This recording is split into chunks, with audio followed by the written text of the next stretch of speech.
the Scotland's Strongest Man Qualifiers 2024. So this is my second appearance, of second year at qualifiers for Scotland's. This year, my goal, this was my main goal for the entire year. I just wanted to qualify for the final, and I did that. Just. These were heavy events, but I was more prepared. I'd been there the year before, so I was a bit more comfortable with the amount of people that were there, and the way it was run. Although this was a lot faster. We had Ben Joyce doing the scoring, which makes everything super fast. So I think we were actually done. I mean, there was like 40 athletes in this, possibly more, between 40 and 50, and we were through the comp in like 3 hours. It was insane. So there was no time for messing about. It was basically do the event, warm up for the next one, go again. So event number 1, 300 kilo axle deadlift. Now I'd done 300 kilo lift before. I had not done it on the axle. I'd done it in training for 1 rep. So I was confident I was going to get that 1 rep, and that's what I was going to do, is get that 1 rep in, see what I had left and just go all out. So I did. I lifted 300 for 1.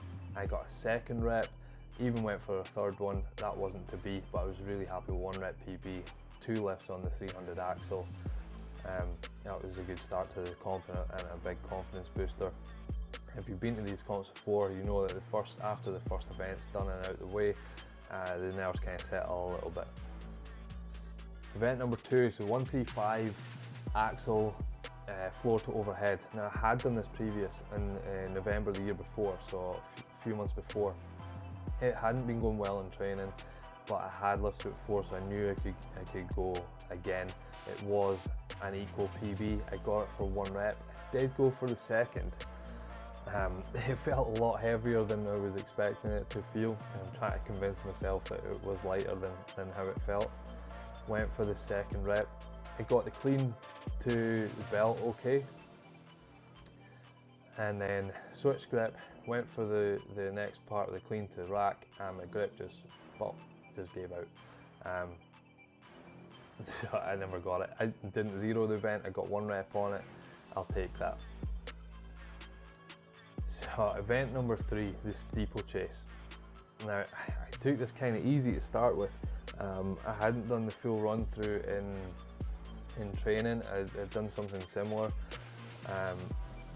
On the day they changed the weights of the bags as well, so this ended up 120 and a 140 bag. So 120 bag, 10 meters over the yoke, go back for the 140, 10 meters over the yoke, and then the 120 bag again, 140 bag again to the finish and dump it over the line. So 40 meters in total with these bags.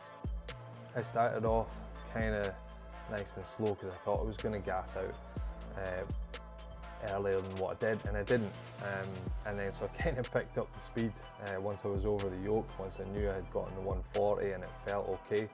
It was a weird one because it wasn't filled with sand, it was filled with gravel, which was perhaps harder to pick up, or it was harder on the fingers to pick up. But the carry itself was actually okay. It wasn't as suffocating as the sand. So over the yoke, and then I kind of sped it up a little bit. For some reason I thought I was racing the guy next to me on this 120 bag, so I started going really fast. Turned out he was finished. But anyway, it all helped keep my time up, and I wasn't last on this event. I got a half decent time, and I was really happy with my own performance, not gassing out, and getting these 4 runs through the steeplechase. Event number 4, the Fingal's Finger. So this is the first time I'd laid hands on this at all, ever. I'd had a couple of pickups in the warm-up before this event actually went ahead, but that was it. In training I had used a landmine setup for the pickup transition, from picking it up and then switch the hands position to get it in front, and then just slide pushes, just heavy slide pushes to simulate the drive, having to push it up. Not quite the same, but as close as I could get in training. Anyway, it was a 220 Fingal's Finger. It felt heavy as hell. I was really happy with the pickup. Pickup went really smooth. Walking it in, geez, it was brutal. So it gets heavier the further you get in. I'm not the tallest guy, so it was pretty hard graft. Yeah, I slowly approached the second rep. Did got the clean fine. Started walking it in. It wasn't going to go. I could not get past those few steps, and I was just running out of energy so fast.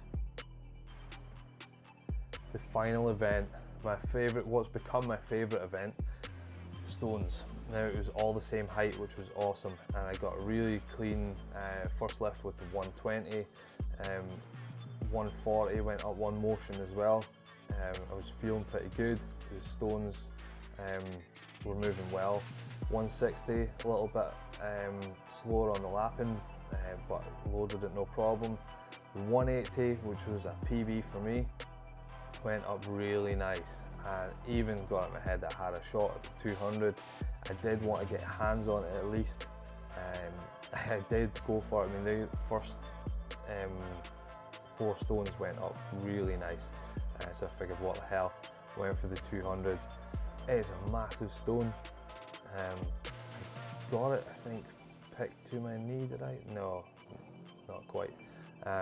Off the floor, I broke the floor with it. I was really happy with that. I got hands on the 200. I'm still looking to load that 200. Hopefully 2025 it'll go up. So I finished, it was the top 21 positions qualified for the final. I got the 21st position. So I did just that. So that was, I was 32nd in the first year that I'd done this. So a year later, I've moved up 11 spots to qualify for Scotland's final.